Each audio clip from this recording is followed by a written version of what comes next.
Alright, hello everybody.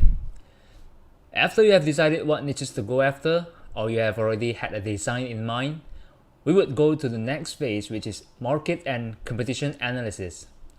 Market analysis means that we want to make sure that there is audience or there is enough audience for the niche we are going to target, because we don't want to waste things doing design that nobody's buys out there. What I mean by competition analysis is how is the competition out there? Are there similar designs? How much do they charge? So my rule of thumb is that if there are people selling similar designs and are selling well, it is a good sign for us to go into the market. Alright, so I will show you how I do it. So I will explain briefly about this. Okay, this will be number 5. Alright, first we check Facebook audience size and what interests are available in the audience insight, and then we'll check whether there are similar designs and how many are sold using Tiscover, and then we check how much they charge for the search, and then we'll teach you how to spy a campaign, and we will check the google.com/trends. Alright, let's go to Facebook audience insight. So let's say I've decided that I want to try a niche which is para-professional.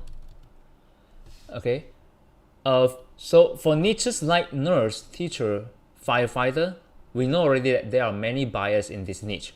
So for this kind of niche, we don't really necessarily to do an extensive market research.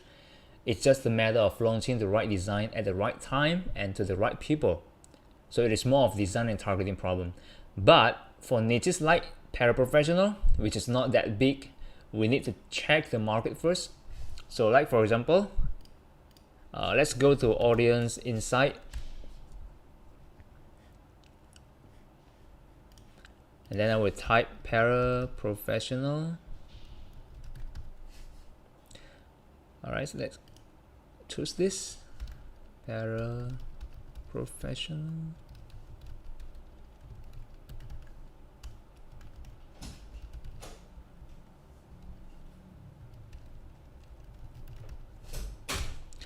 Alright, so let's look at the audience size here, 60 to 70K.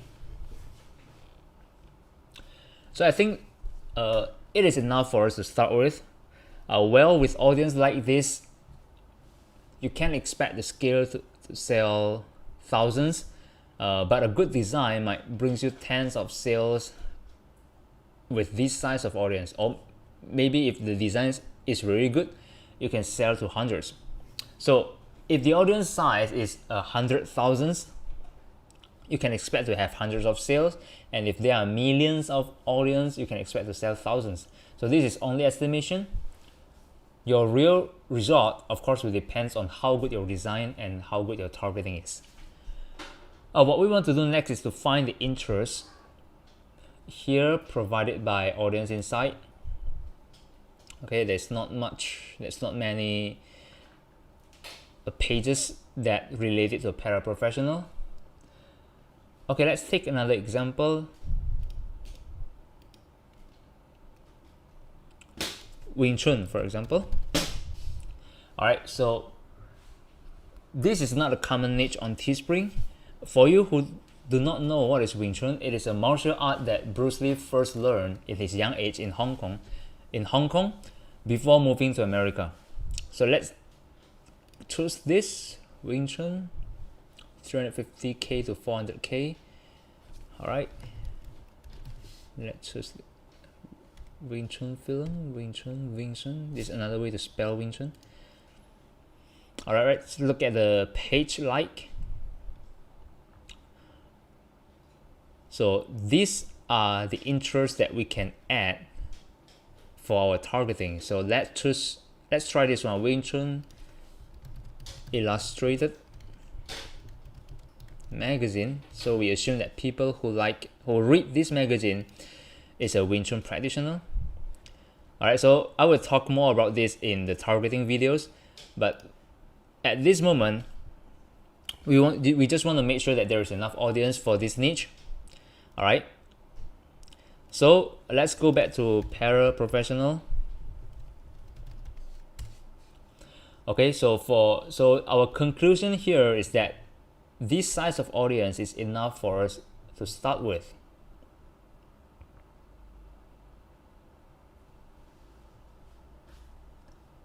So next, what I would do is go to Discover.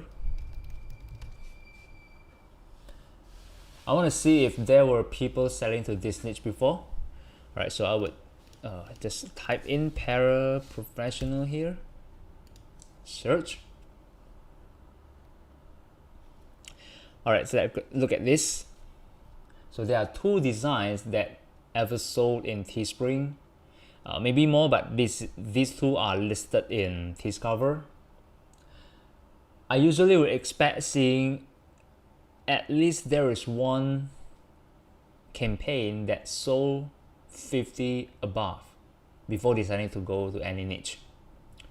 All right, so we can, though this is last year campaign, but at least there were people ever as many as 59 that ever bought paraprofessional related t-shirt.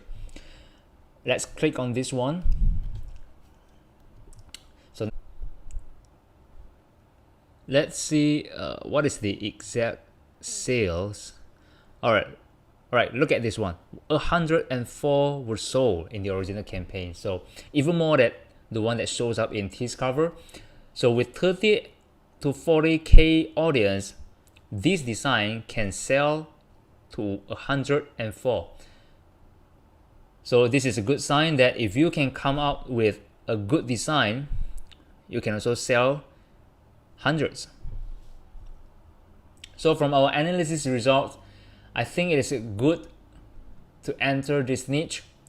What you can do is you find another design which is popular nowadays and apply it to this niche. All right, an example of past popular design were Keep Calm, Badass, and Superpower design, but those designs are not popular anymore right now, so you need to find the design which is trending. All right, so we have discussed point 1, point 2, point 3.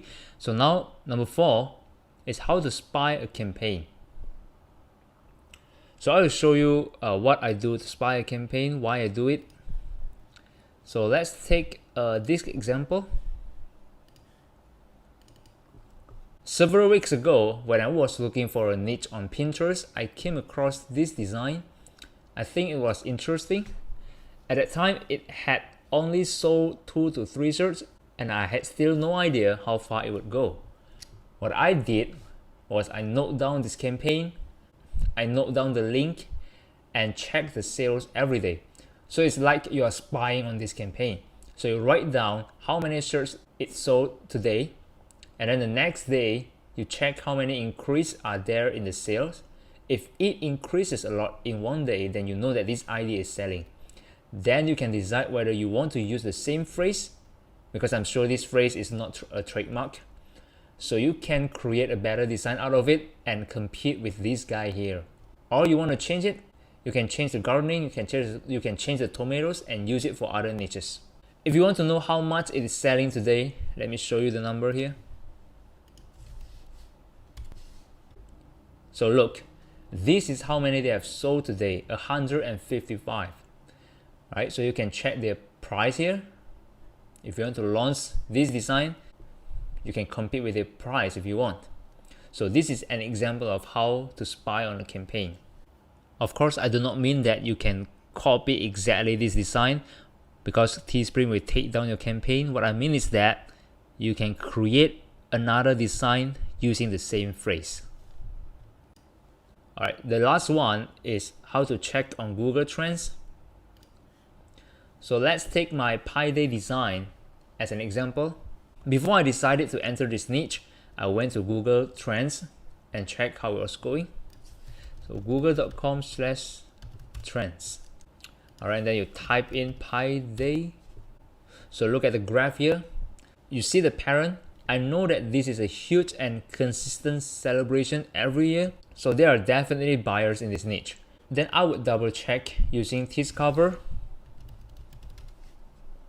whether there are people selling similar designs. So click Pi Day. 50 above, 144. All right, so at that time, if I'm not mistaken, there were 2 or 3 designs that shows up, and they sold around 100 plus. So it shows me that this is absolutely a good niche for me to enter.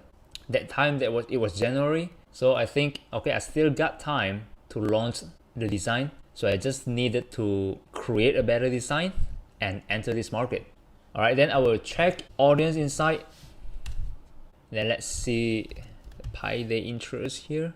Okay, so look, there is Pi Day challenge, and then Pi Day and Pi. Okay, so 45 to 50K. So I thought, okay, this is enough for me to start with, because I know if this turns out to be successful, then I could always find mathematics related targeting. So after applying all the steps here, then I decided to enter the Pi Day market. So simple steps here, if you follow it and do it before launching a campaign, it can help you increase your success rate. So make sure you do market and competition analysis before deciding to launch a campaign. In the next video, we're gonna cover how to design and launch a campaign. So see you in the next video.